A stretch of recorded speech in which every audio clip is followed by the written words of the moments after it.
What's up, ladies and gentlemen? We are starting today, as usual, with our La Rubia beer.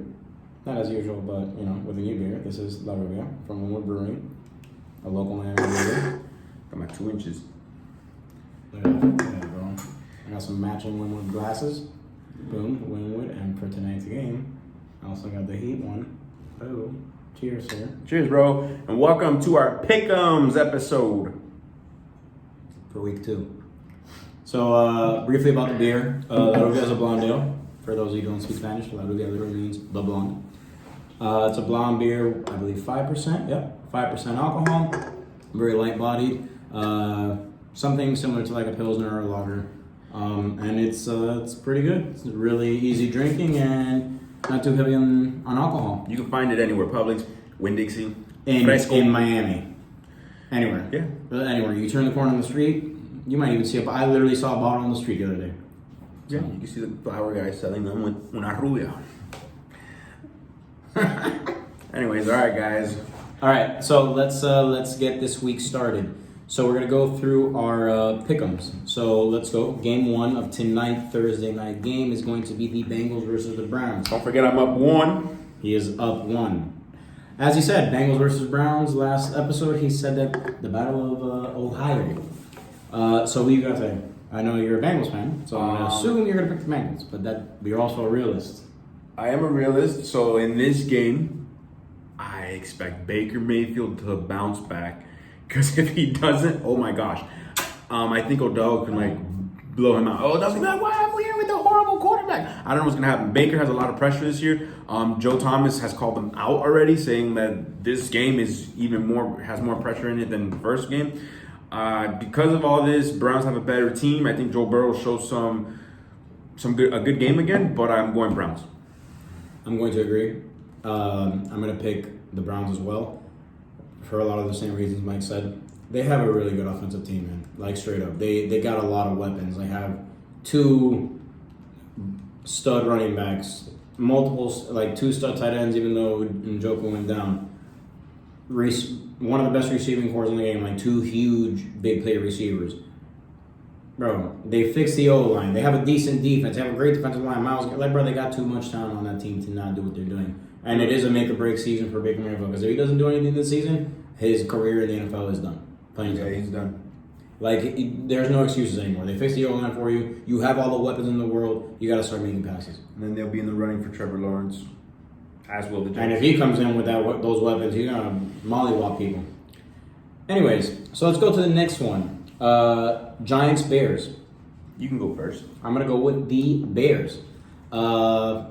Bears have a pretty good defense. Even though I did like what I saw last week from Daniel Jones, I honestly did. I really liked how he played. Minus, one of the stupid interceptions where he was falling back and tried to throw the ball. I don't know what the hell that was.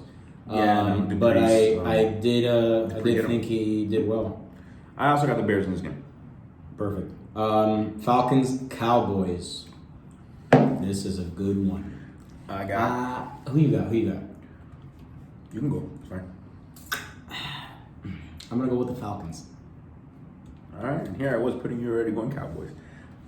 All right. You got the Falcons. I got the Cowboys. For sure. Cowboys are a team that I have going very far this year in the playoffs. I'm not a big Dak Prescott fan. I'm just going to be completely honest with you. I think he's Tony Romo 2.0. He's going to have some good games, but when it counts, he's going to shit the bed. That's my honest opinion. Who was your MVP pick this year? In terms of what? Who do you think is going to be the MVP? Football? I didn't pick anybody. Now you're picking. I know you picked. Did you pick Kyler? I picked Dak. You picked Dak? Dak is my MVP this year. I really don't know who to pick, man. You know what? I'm going to go... I don't want to pick him. You can go safe. Go No. Patrick. I got one. I'm going to pick Cam Newton. Yeah. I'm the realist in this episode. He's the fantasist. He's the dreamer. I'm going to pick Cam Newton. He's the fascist. Because if Cam Newton balls this season, if the Patriots do well, everybody's going to start talking crap about Brady. That it wasn't Brady, it was Belichick the whole time. And if Brady does bad and, the Patriots do good, there will be a valid argument for that. So I'm just gonna throw it out there and say Cam. If I'm wrong, I'm wrong. I don't really care. But yeah, I'm not a big fan of Dak, guys, while we were talking about this. Lions, Packers, who you got? Go Pack, go. I'm going to agree with you. I'm going to say the Packers. Vikings, Colts. You go first. I'm going to go Vikings. Vikings, Colts. I have the Colts. You have the Colts. All right, there's a difference right there. Bills, Dolphins. Who you got? Who you got? I want to hear this. I don't know. I'm gonna go. I think the Dolphins are gonna bounce. I don't think the Dolphins will fall 0-2. I think the Dolphins will surprise. I got Dolphins. This is really hard for me because I'm always like, I really want to say always Dolphins. Like, no matter who they play, they could play like a Pro Bowl team and it's just the Dolphins. I'm gonna pick the Dolphins. But in week 2 of the But in 2020 week season, 2, you know what? Because I'm gonna be a realist and I'm gonna pick the Bills. I want the Dolphins to win and I hope they do. I hope I'm wrong on this, but I'm gonna pick the Bills. 49ers, Jets. we can go. I know you went 49ers. Yeah, I mean that's common sense. The Jets suck. The Jets SU. And they have injuries now, bro. They have like no receivers. Even though Jamison Crowder had the top 5 targets. He was top 5 in targets this year. This week 1. So, because he was the only one there. Who else was he throwing the ball to? Herndon. He was throwing to Herndon, but he went to Crowder a lot. All right, next we got Rams, Eagles. Rams and Eagles. Who's home? Eagles. I'm going Rams. I'm going to agree with you. I'm also going Rams. To be completely honest, everybody says the Eagles are a really good team. They're always like in the middle of the pack. Like the year they won the Super Bowl, I don't know.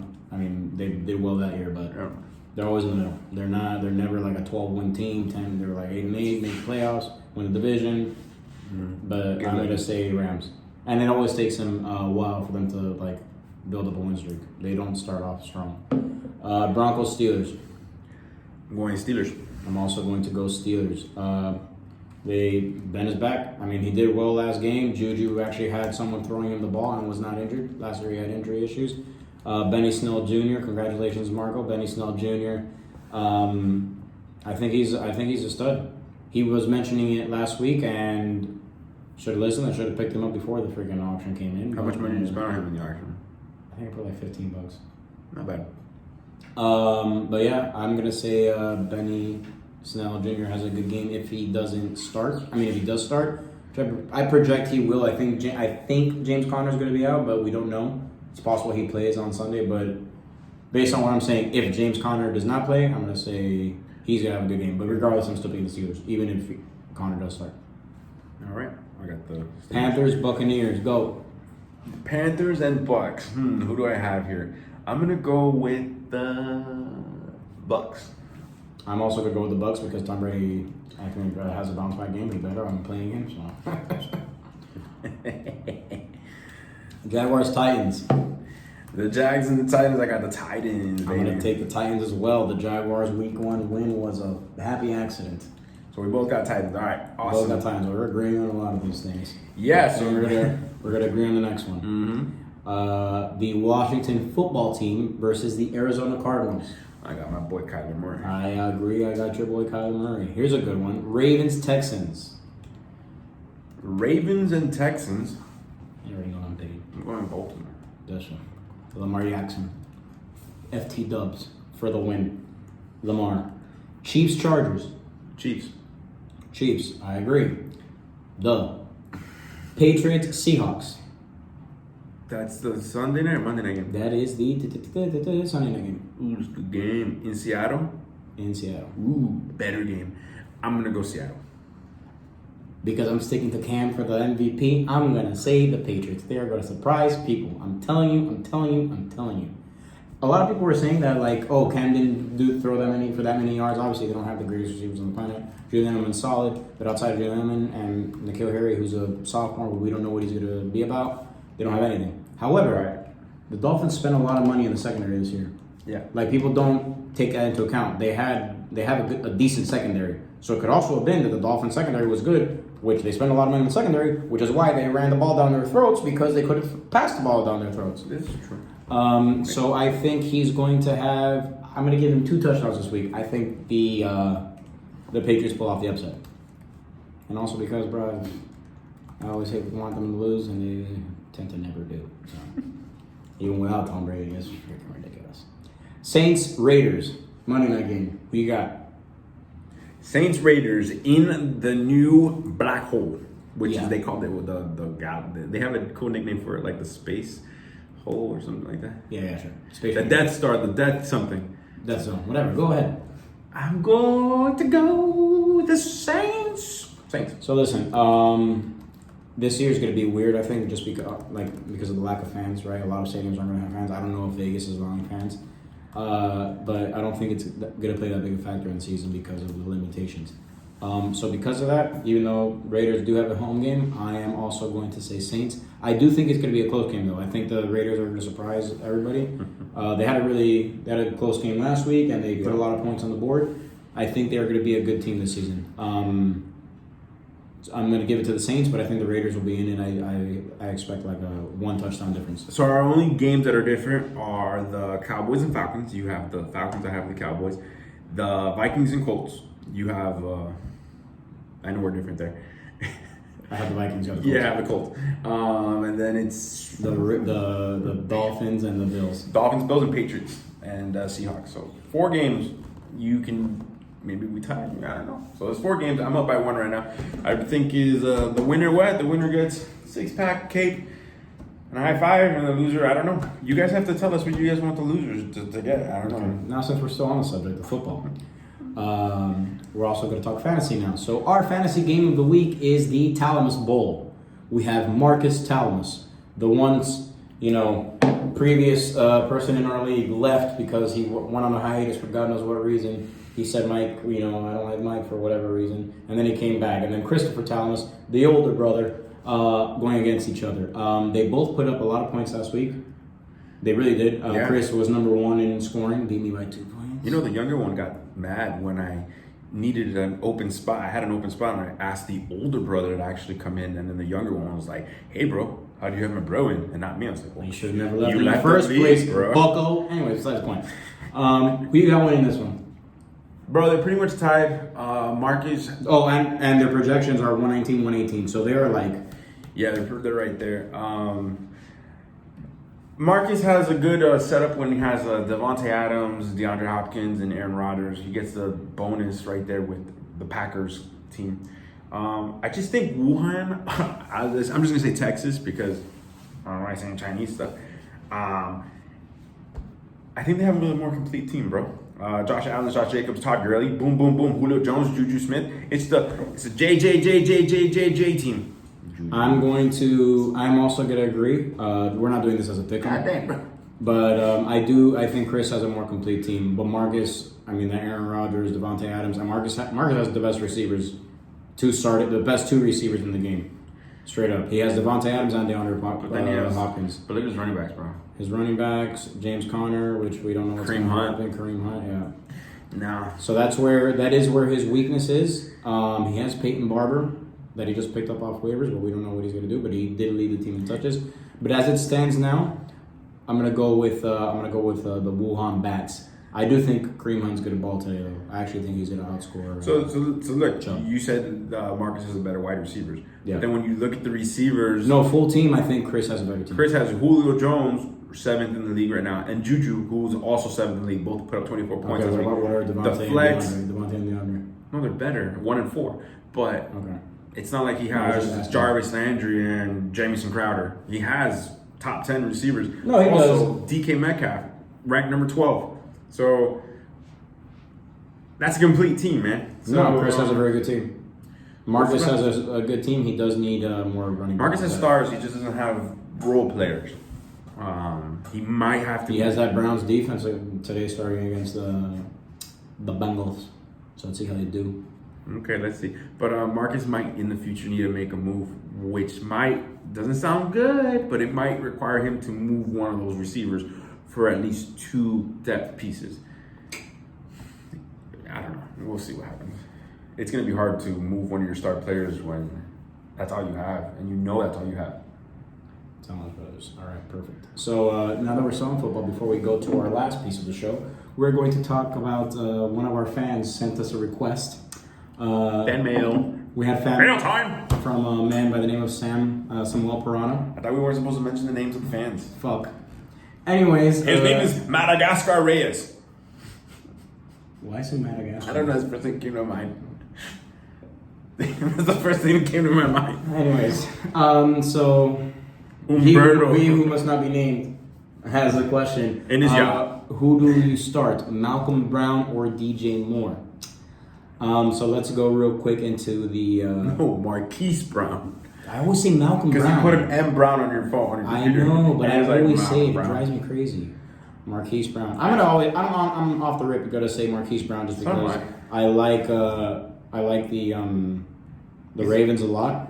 Let's see, but I was doing some more research on it. It looks like I think the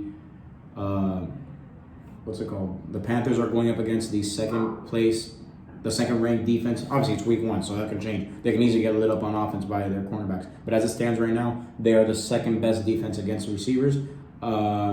And on the flip side, I think Marquise Brown is going up against the 23rd best team of receivers. Look, I've said it. I've said it before in the videos in the past. It's going to be the T.Y. Hill 2.0. Marquise Brown, Hollywood Brown is the guy that I'm putting him as my flex.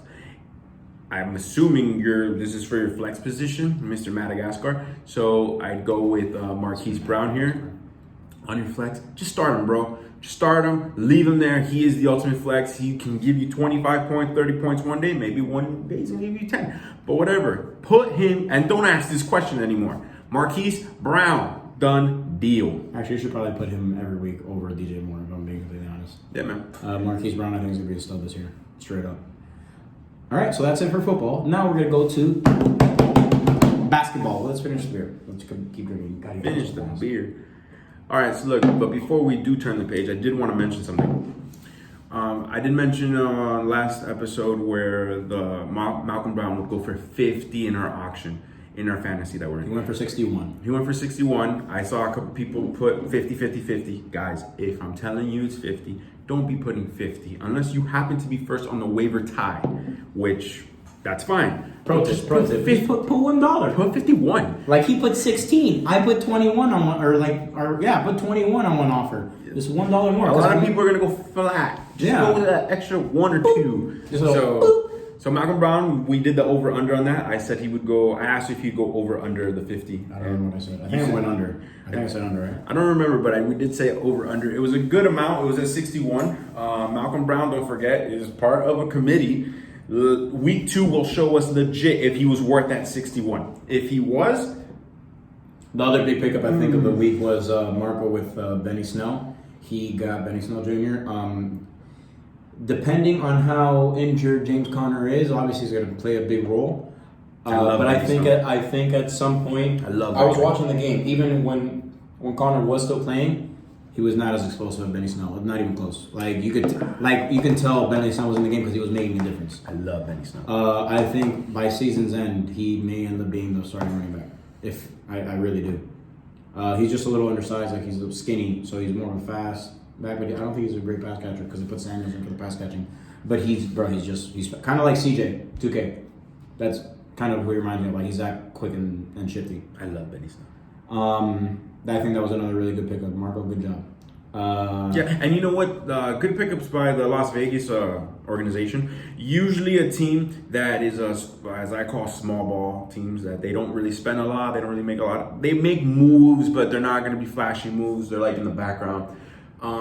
It shows me that the owner of the Vegas Kings really wants this. I mean, he lost the Super Bowl last year to the Seattle Mutants, and it shows me that he means business. He just beat the Mutants in the regular season week 1, and now after he spent money. He picked up Malcolm Brown at 61.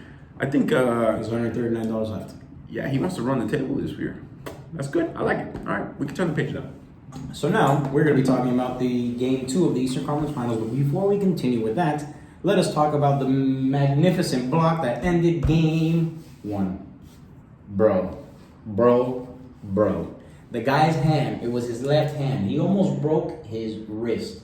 It didn't even touch the rim. I literally, bro, you can ask Steph. I literally just got up and started yelling. I could not contain my excitement. It was insane. We shouldn't even have been in that position, to be completely honest. The NBA released a statement saying that there was like 3 fouls that they messed up on. One was the push-off, the one that Kemba nudged Derrick Jones Jr. into Marcus Smart, who flopped like a baby back bitch and fell on his back. They called that foul, which, since it was prior to the inbound, gives them a technical. They get a free throw and they retain possession. They tied the game. Okay. NBA messed up on that call. That's one. The second call that they messed up on was the step back by Jason Tatum to follow that play where he tried to win the game with that deep three. He traveled. They called it. He traveled. He did like a double step back. Traveled. In front of the ref, didn't call it.